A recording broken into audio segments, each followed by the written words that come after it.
L'hôtel hanté de Wilkie Collins, lu par Fabienne Prost.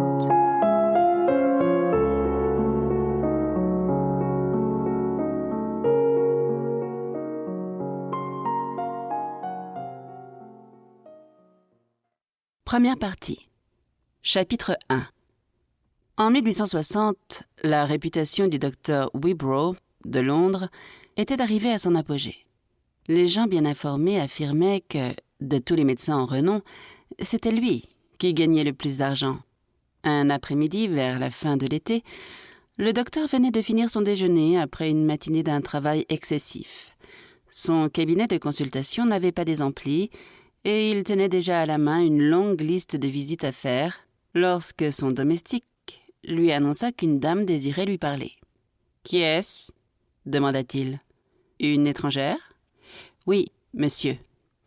Je ne reçois pas en dehors de mes heures de consultation. Indiquez-les lui et renvoyez-la. »« Je les lui ai indiquées, monsieur. »« Eh bien, elle ne veut pas s'en aller. »« Elle ne veut pas s'en aller, » répéta en souriant le médecin. C'était une sorte d'original que le docteur Wibrow, et il y avait dans l'insistance de l'inconnu une bizarrerie qui l'amusait. « Cette dame obstinée vous a-t-elle donné son nom ?»« Non, monsieur, elle a refusé. Elle dit qu'elle ne vous retiendra pas plus de 5 minutes, et que la chose est trop importante pour attendre jusqu'à demain. Elle est là dans le cabinet de consultation, et je ne sais comment la faire sortir. » Le docteur Wibrow réfléchit un instant. Depuis plus de 30 ans qu'il exerçait la médecine, il avait appris à connaître les femmes, et les avait toutes étudiées, surtout celles qui ne savent pas la valeur du temps et qui, usant du privilège de leur sexe, n'hésitent jamais à le faire perdre aux autres. Un coup d'œil à sa montre lui prouva qu'il fallait bientôt commencer sa tournée chez ses malades. Il se décida donc à prendre le parti le plus sage, à fuir. « La voiture est-elle là ?» demanda-t-il. « Oui, monsieur. Très bien. Ouvrez la porte sans faire de bruit et laissez la dame tranquillement en possession du cabinet de consultation. Quand elle sera fatiguée d'attendre, vous savez ce qu'il y a à lui dire. Si elle demande quand je serai rentré, dites que je dîne à mon cercle et que je passe la soirée au théâtre. Maintenant, doucement, Thomas. Si nos souliers craquent, je suis perdu. » Puis il prit sans bruit le chemin de l'antichambre, suivi par le domestique, marchant sur la pointe des pieds. La dame se douta-t-elle de cette fuite? Les souliers de Thomas craquèrent-ils? Peu importe. Ce qu'il y a de certain, c'est qu'au moment où le docteur passa devant son cabinet, la porte s'ouvrit. L'inconnu apparut sur le seuil et lui posa la main sur le bras. « Je vous supplie, monsieur, de ne pas vous en aller sans m'écouter un instant. » Elle prononça ces paroles à voix basse et cependant d'un ton plein de fermeté. Elle avait un accent étranger. Ses doigts serraient doucement, mais aussi résolument, le bras du docteur. Son geste et ses paroles n'eurent aucun effet sur le médecin, mais à la vue de la figure de celle qui le regardait, il s'arrêta net. Le contraste frappant qui existait entre la pâleur mortelle du teint et les grands yeux noirs pleins de vie, brillant d'un reflet métallique, dardé sur lui, le cloua à sa place. Ses vêtements étaient de couleur sombre et d'un goût parfait. Elle semblait avoir 30 ans. Ses traits, le nez, la bouche et le menton étaient d'une délicatesse de forme qu'on rencontre rarement chez les Anglaises.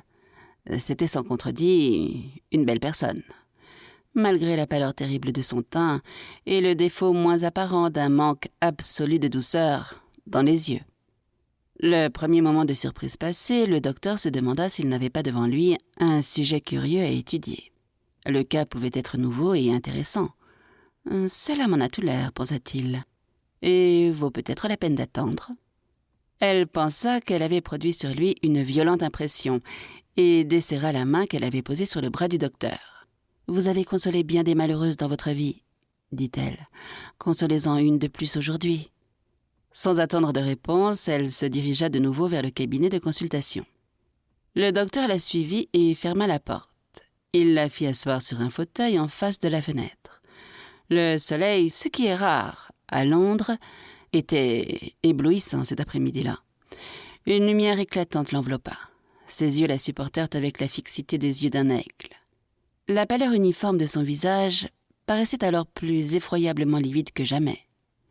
Pour la première fois depuis bien des années, le docteur sentit son pouls battre plus fort en présence d'un malade. Elle avait demandé qu'on l'écoutât, et maintenant elle semblait n'avoir plus rien à dire. Une torpeur étrange s'était emparée de cette femme si résolue. Forcé de parler le premier, le docteur lui demanda simplement, avec la phrase sacramentelle, ce qu'il pouvait faire pour elle. Le son de cette voix parut la réveiller. Fixant toujours la lumière, elle dit tout à coup « J'ai une question pénible à vous faire. » « Qu'est-ce donc ?» Son regard allait doucement de la fenêtre au docteur. Sans la moindre trace d'agitation, elle posa ainsi sa pénible question. « Je veux savoir si je suis en danger de devenir folle. » À cette demande, les uns auraient ri, d'autres se seraient alarmés. Le docteur Wibrow, lui, n'éprouva que du désappointement. Était-ce donc là le cas extraordinaire qu'il avait espéré en se fiant légèrement aux apparences ? Sa nouvelle cliente n'était-elle qu'une femme hypocondriaque dont la maladie venait d'un estomac dérangé et d'un cerveau faible ? « Pourquoi venez-vous chez moi ?» lui demanda-t-il brusquement. « Pourquoi ne consultez-vous pas un médecin spécial, un aliéniste ?» Elle répondit aussitôt. « Si je ne vais pas chez un de ces médecins-là, c'est justement parce qu'ils seraient un spécialiste et qu'ils ont tous la funeste habitude de juger invariablement tout le monde d'après les mêmes règles et les mêmes préceptes. Je viens chez vous parce que mon cas est en dehors de toutes les lois de la nature, parce que vous êtes fameux dans votre art pour la découverte des maladies qui ont une cause mystérieuse. Êtes-vous satisfait ?» Il était plus que satisfait.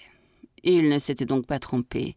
Sa première idée avait été la bonne. Cette femme savait bien à qui elle s'adressait. Ce qui l'avait élevé à la fortune et à la renommée, lui, Dr. Wibrow, c'était la sûreté de son diagnostic, la perspicacité, sans rival parmi ses confrères, avec laquelle il prévoyait les maladies dont ceux qui venaient le consulter pouvaient être atteints dans un temps plus ou moins éloigné. « Je suis à votre disposition, » répondit-il. « Je vais essayer de découvrir ce que vous avez. » Il posa quelques-unes de ces questions que les médecins ont l'habitude de faire. La patiente répondit promptement et avec clarté. Sa conclusion fut que cette dame étrange était, au moral comme au physique, en parfaite santé. Il se mit ensuite à examiner les principaux organes de la vie. Ni son oreille, ni son stéthoscope ne lui révélaient rien d'anormal. Avec cette admirable patience et ce dévouement à son art qu'il avait distingué dès le temps où il étudiait la médecine, il continua son examen, toujours sans résultat.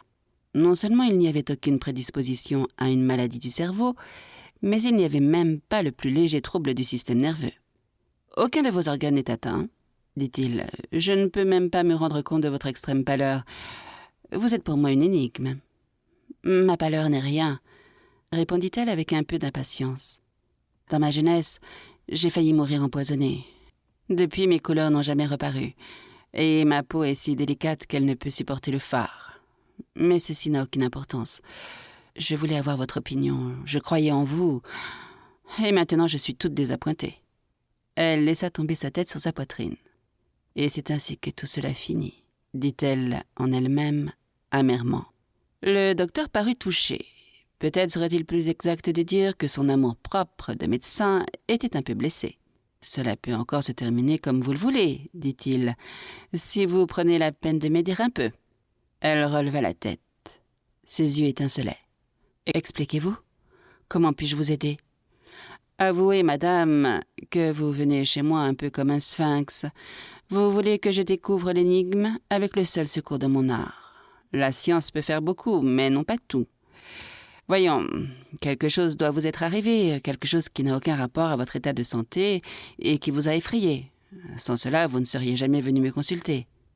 Est-ce la vérité ? » « C'est la vérité, » dit-elle vivement. « Je recommence à avoir confiance en vous. » « Très bien. Vous ne devez pas supposer que je vais découvrir la cause morale qui vous a mise dans l'état où vous êtes. Tout ce que je puis faire, c'est de voir qu'il n'y a aucune raison de craindre pour votre santé. Et à moins que vous ne me preniez comme confident, je ne puis rien de plus. » Elle se leva, fit le tour de la chambre.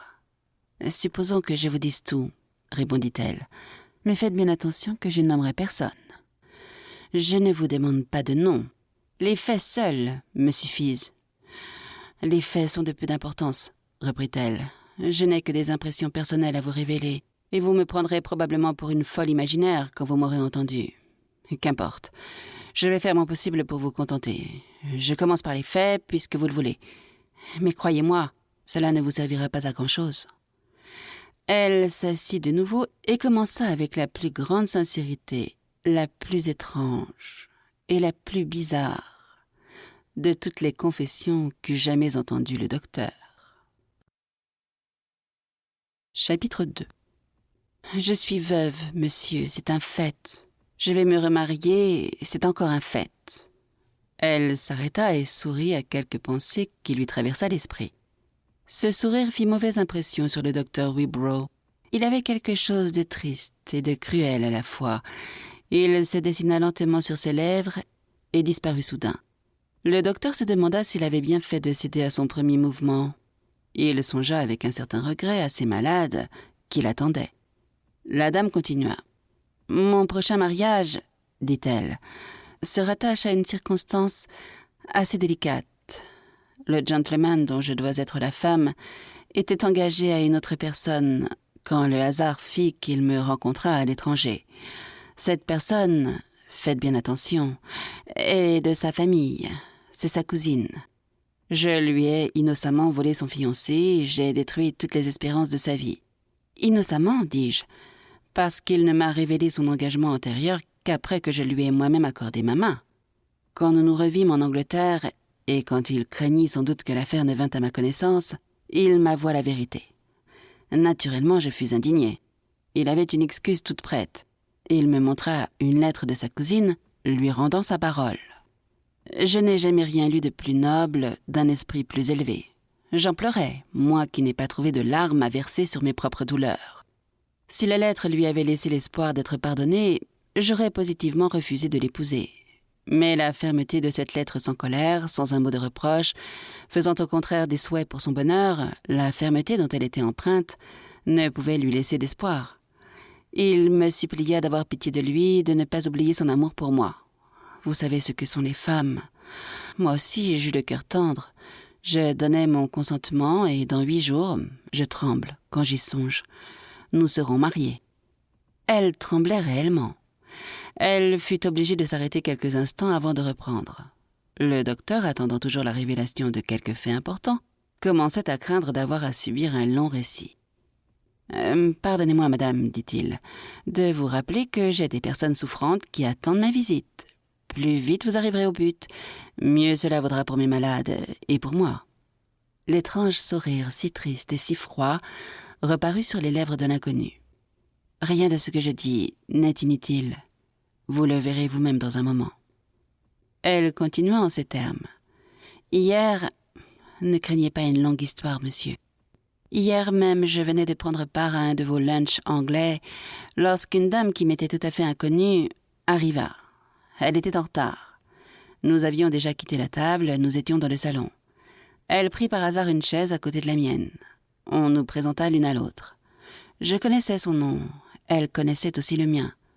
C'était la femme à laquelle j'avais volé son fiancé. La femme qui avait écrit la lettre dont je vous ai parlé. Et écoutez maintenant, vous vous êtes montré impatient parce que je ne vous ai pas intéressé jusqu'à présent. Si je vous ai donné quelques détails, c'était pour vous prouver que je n'ai jamais eu contre cette dame le moindre sentiment d'hostilité. J'avais pour elle de la sympathie. Je l'admirais presque. Je n'avais donc rien à me reprocher à son égard. Retenez-le bien, c'est fort important, comme vous le verrez tout à l'heure. Quant à elle, je sais que les circonstances qui ont dicté ma conduite lui ont été expliquées dans tous leurs détails. Je sais qu'elle ne me blâme en aucune façon.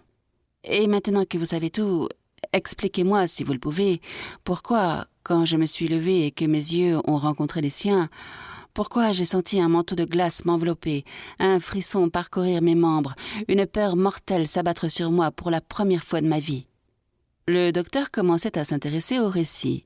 « Y avait-il donc, demanda-t-il, dans l'air ou dans l'attitude de cette dame, quelque chose qui ait pu vous frapper ? » ?»« Rien, répondit-on brusquement.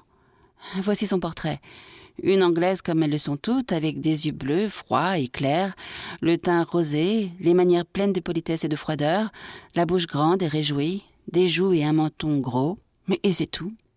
Quand vos yeux se sont rencontrés, Y avait-il dans son regard une expression quelconque qui vous ait frappé?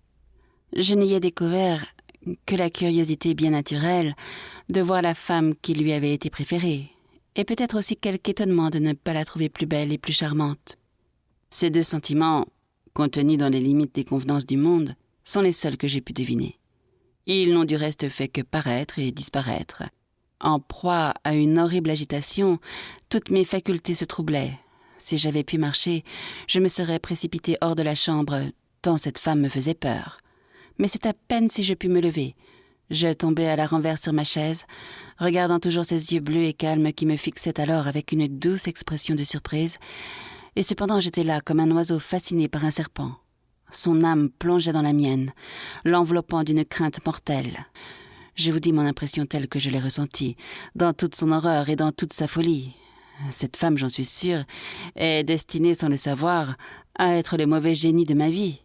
Ses yeux limpides ont découvert en moi des germes de méchanceté cachés que je ne connaissais pas moi-même, jusqu'au moment où je les ai sentis tressaillir sous son regard. À partir d'aujourd'hui, si dans ma vie je commets des fautes, si je me laisse entraîner au crime, c'est elle qui m'en fera payer la peine involontairement, je le crois. Mais involontairement ou non, ce sera elle. En un instant, toutes ces pensées traversèrent mon esprit et se peignirent sur mes traits. Cette bonne créature s'inquiéta de moi. « La chaleur étouffante de cette pièce vous a fait mal? Voulez-vous mon flacon ?» me dit-elle doucement. Puis je ne me souviens plus de rien. J'étais évanouie. Quand je repris connaissance, tout le monde était parti. Seule la maîtresse de la maison était avec moi. Je ne pus tout d'abord prononcer une parole. L'impression terrible que j'ai essayé de décrire me revint aussi violente que quand je la ressentis.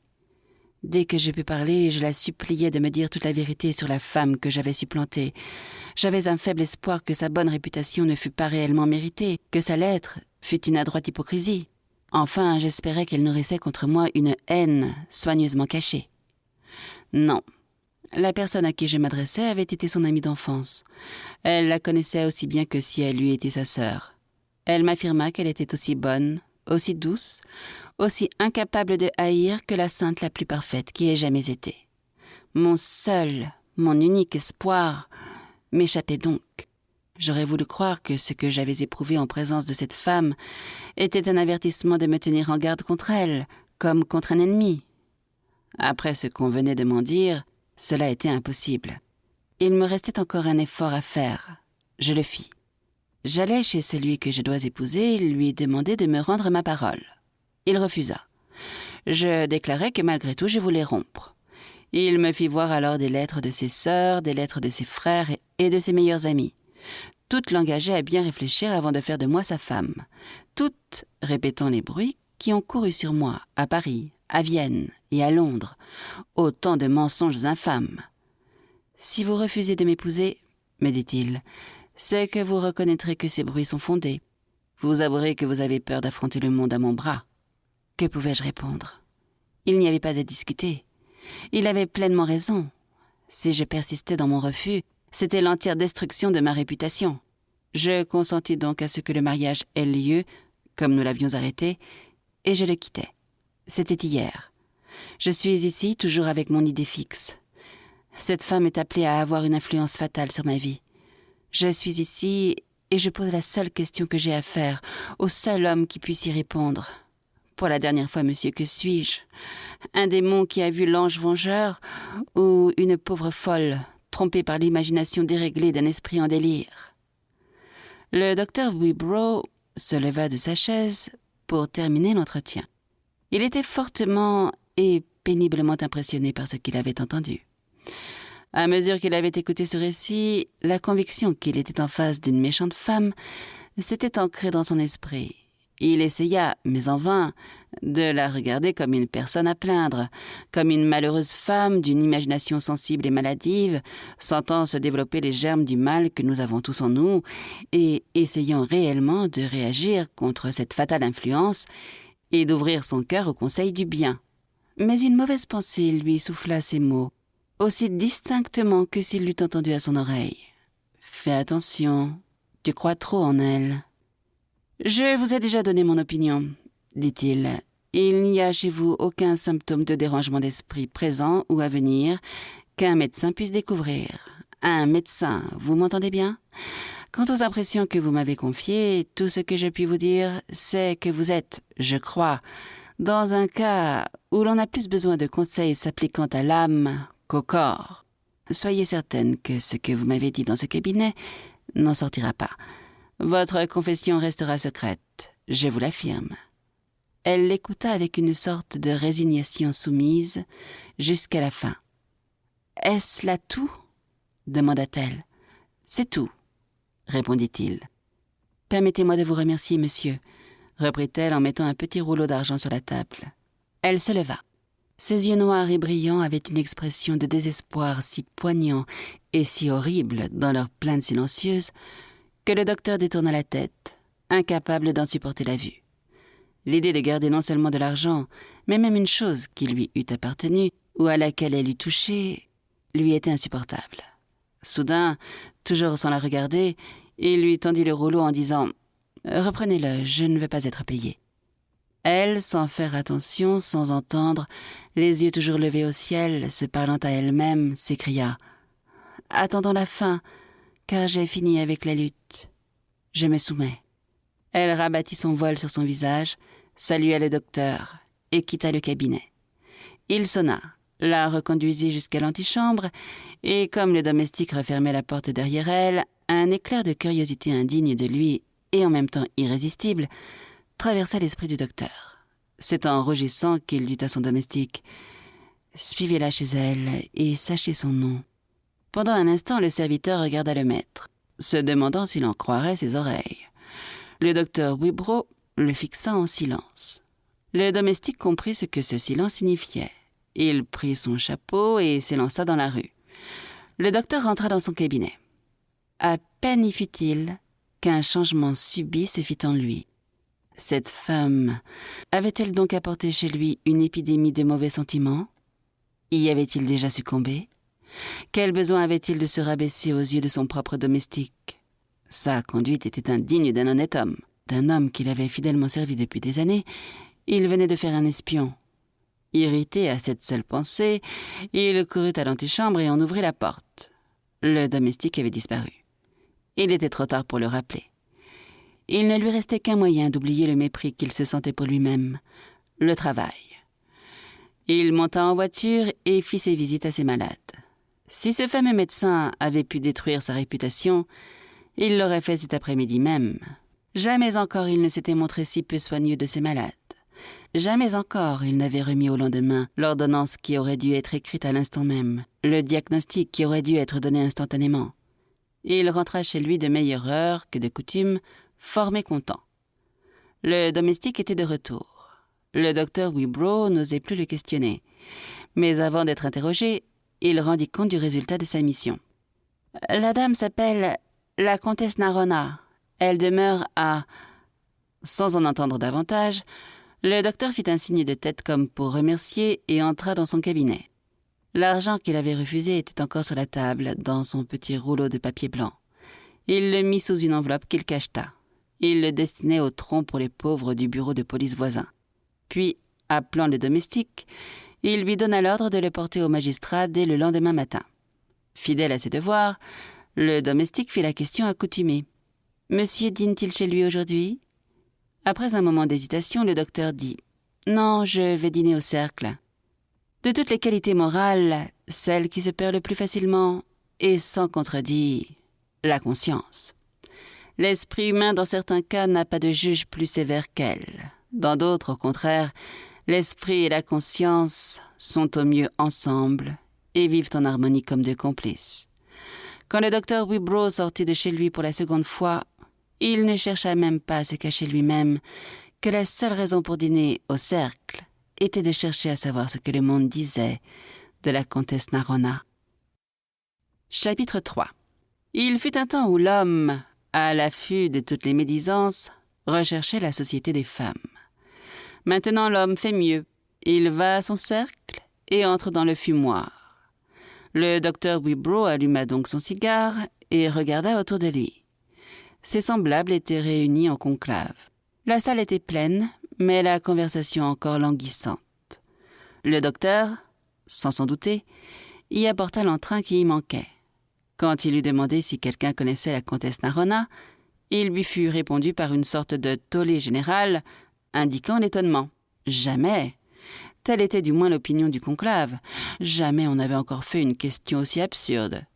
Tout le monde, au moins toute personne ayant la plus petite place dans ce qu'on appelle la société, connaissait la comtesse Narona, une aventurière à la réputation européenne aussi noire que possible, d'ailleurs. Tel fut en 3 mots le portrait de cette femme au teint pâle et aux yeux étincelants. Puis, passant aux détails, chaque membre du cercle ajouta un souvenir scandaleux à la liste de ceux qu'on attribuait à la comtesse. Il était douteux qu'elle fût réellement ce qu'elle prétendait être, une grande dame dalmatienne. Il était douteux qu'elle eût jamais été mariée au comte, dont elle prétendait être la veuve.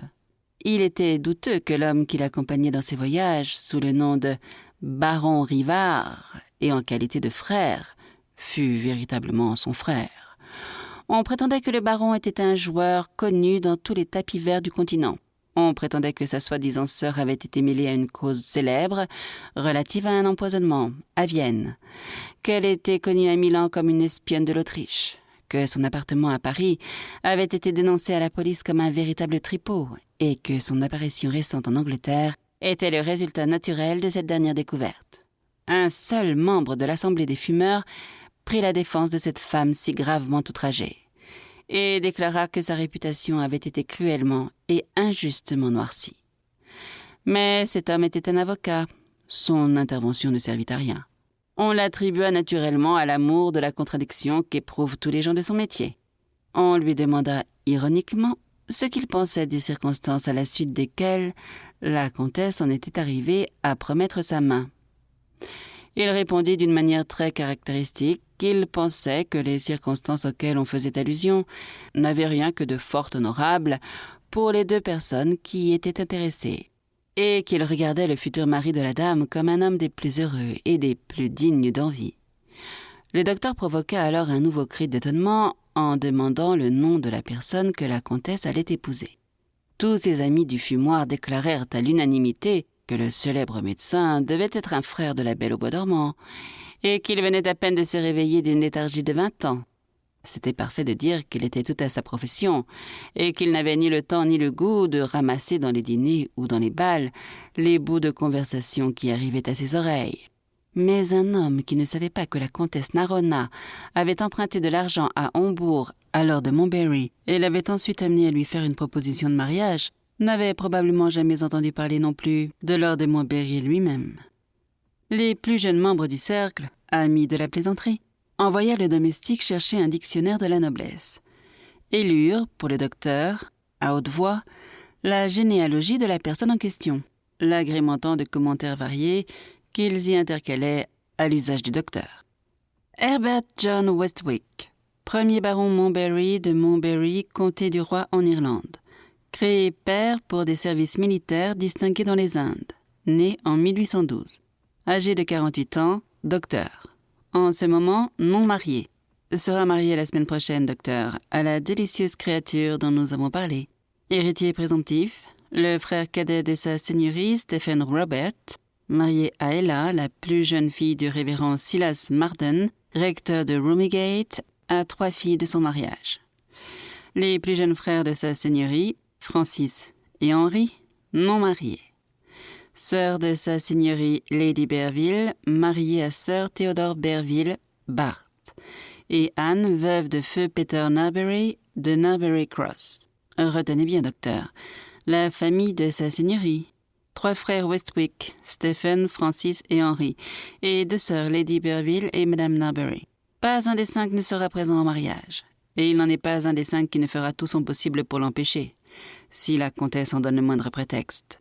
Ajoutez à ces membres hostiles de la famille une autre parente offensée, qui n'est pas mentionnée dans le dictionnaire, une jeune demoiselle. Un cri soudain de protestation, partant de tous les côtés de la salle, arrêta la révélation qui allait suivre, et délivra le docteur d'une plus longue persécution. Ne dites pas le nom de la pauvre fille. C'est de fort mauvais goût de plaisanter sur ce qui lui est arrivé. Elle s'est conduite fort bien, malgré les honteuses provocations auxquelles elle a été en butte. Il n'y a qu'une excuse pour Montbarry. Il est fou ou imbécile. C'est en ces termes, ou à peu près, que chacun s'exprima. En causant intimement avec son plus proche voisin, le docteur découvrit que la dame de laquelle on causait lui était déjà connue par la confession de la comtesse. C'était la personne abandonnée par Lord de Montbarry. Son nom était Agnès Lockwood. On disait qu'elle était de beaucoup supérieure à la comtesse et qu'elle était en outre de quelques années moins âgée. Faisant d'ailleurs toutes les réserves possibles sur les mauvaises actions que les hommes commettent chaque jour dans leurs relations avec les femmes, la conduite de Montbarry semblait des plus blâmables. Sur ce point, chacun était d'accord, y compris l'avocat. Aucun d'entre eux ne put ou ne voulut se souvenir des monstrueux exemples qu'il y a de l'influence irrésistible que certaines femmes ont sur les hommes, en dépit de leur laideur. Les membres du cercle qui s'étonnaient le plus du choix de Montbarry étaient justement ceux que la comtesse, malgré son défaut de beauté, eût très aisément fascinés si elle eût voulu s'en donner la peine. Pendant que le mariage de la comtesse était encore le pivot de la conversation, un membre du cercle entra dans le fumoir. Son apparition fit faire aussitôt un silence absolu. Le voisin du docteur Wibrow lui dit tout bas « Le frère de Montbarry, Henry Westwick ?» Le nouveau venu regarda lentement autour de lui en souriant amèrement. « Vous parlez de mon frère ?» dit-il.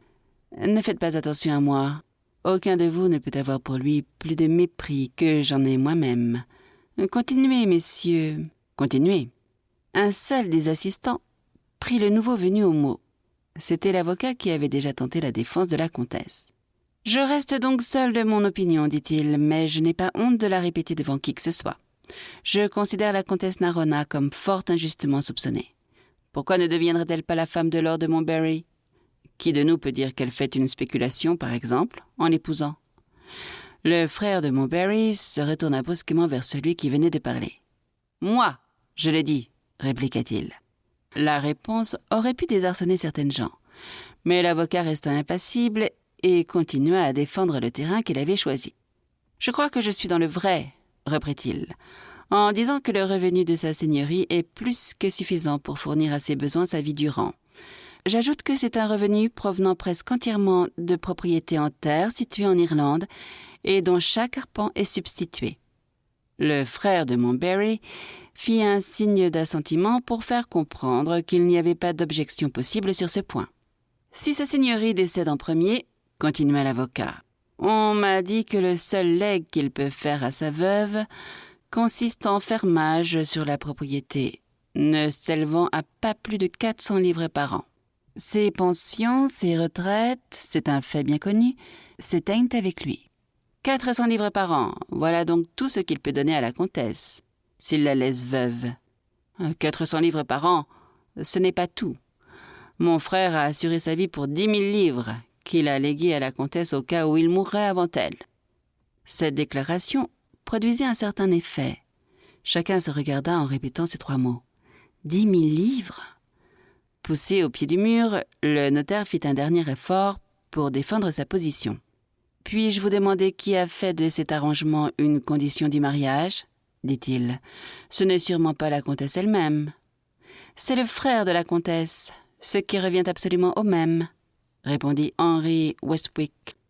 Après cela, il n'y avait plus à discuter, au moins tant que le frère de Montbarry serait présent. La conversation changea donc et le médecin rentra chez lui. Mais sa curiosité malsaine sur la comtesse n'était pas encore satisfaite. Dans ses moments de loisir, il pensait à la famille de Lord de Montbarry et se demandait si elle réussirait en définitive à empêcher le mariage. Chaque jour, il se prenait à désirer connaître le malheureux à qui on avait ainsi tourné la tête. Chaque jour, durant le court espace de temps qui devait s'écouler avant le mariage, il se rendit au cercle pour tâcher d'apprendre quelques nouvelles. Rien ne s'était passé, c'est tout ce que l'on savait au cercle. La position de la comtesse était toujours inébranlable. Lord de Montbarry voulait plus que jamais épouser cette femme. Tous deux étaient catholiques. Le mariage devait être célébré à la chapelle de la place d'Espagne. Voilà tout ce que le docteur apprit de nouveau. Le jour de la cérémonie, après avoir lutté quelques instants avec lui-même, il se décida à sacrifier pour un jour ses malades et leur guinée et se dirigea, sans en rien dire, vers la chapelle. Sur la fin de sa vie, il entrait en colère quand quelqu'un lui rappelait sa conduite ce jour-là. Le mariage fut, pour ainsi dire, secret. Une voiture fermée attendait à la porte de l'église. Quelques personnes, appartenant pour la plupart à la basse classe, et presque toutes de vieilles femmes, étaient éparpillées dans l'intérieur de l'église. Le docteur aperçut cependant quelques rares visages de quelques-uns des membres du cercle, attirés, comme lui, par la curiosité. 4 personnes seulement étaient devant l'autel. La mariée, le marié et leurs 2 témoins. Un de ces derniers était une vieille femme qui pouvait passer pour la camériste ou la dame de compagnie de la comtesse. L'autre était sans aucun doute son frère, le baron Rivard. Toutes les personnes faisant partie de la noce, la mariée elle-même, portaient leur costume habituel du matin. Lord de Montbarry était un homme d'âge moyen, au type militaire, n'ayant rien de remarquable ni dans la démarche, ni dans la physionomie. Le baron Rivard, lui, était la personnification d'un autre type bien connu. On rencontre à Paris presque à chaque pas, sur les boulevards, ses moustaches cirées en pointe, ses yeux hardis, ses cheveux noirs frisés et épais, en un mot, cette tête portée arrogamment. Il ne ressemblait en rien à sa sœur. Le prêtre qui officiait était un pauvre bon vieillard remplissant les devoirs de son ministère avec une sorte de résignation et ressentant des douleurs rhumatismales chaque fois qu'il était obligé de s'agenouiller. La personne sur qui aurait dû se concentrer toute la curiosité des assistants, la comtesse, souleva son voile au commencement de la cérémonie. Mais sa robe, d'une extrême simplicité, n'appelait pas longtemps les regards. Jamais mariage ne fut moins intéressant et plus bourgeois que celui-là. De temps en temps, le docteur jetait un coup d'œil vers la porte, comme s'il attendait la subite intervention de quelqu'un qui viendrait révéler un terrible secret et s'opposer à la continuation de la cérémonie. Rien de semblable n'arriva, rien d'extraordinaire, rien de dramatique. Étroitement liés l'un à l'autre par un éternel serment, les 2 époux disparurent suivis de leurs témoins pour aller signer sur le registre à la sacristie. Cependant, le docteur attendait toujours et continuait à nourrir l'espoir obstiné qu'un événement inattendu et important devait certainement arriver. Mais le temps passa et le couple, uni, rentra dans l'église, se dirigeant cette fois vers la porte. Le docteur, afin de n'être pas vu, essaya de se cacher. À sa grande surprise, la comtesse l'aperçut. Il l'entendit dire à son mari « Un moment, je vous prie. Je vois un ami. » Lord de Montbarry s'inclina et attendit. Elle s'avança alors vers le docteur, lui prit la main et la serra convulsivement. Ses grands yeux noirs, pleins d'éclat, brillaient à travers son voile. Un pas de plus. Nous espérons que vous avez apprécié cet aperçu. Pour continuer à écouter ce livre audio sur Google Play Livres, utilisez le lien dans la description de la vidéo.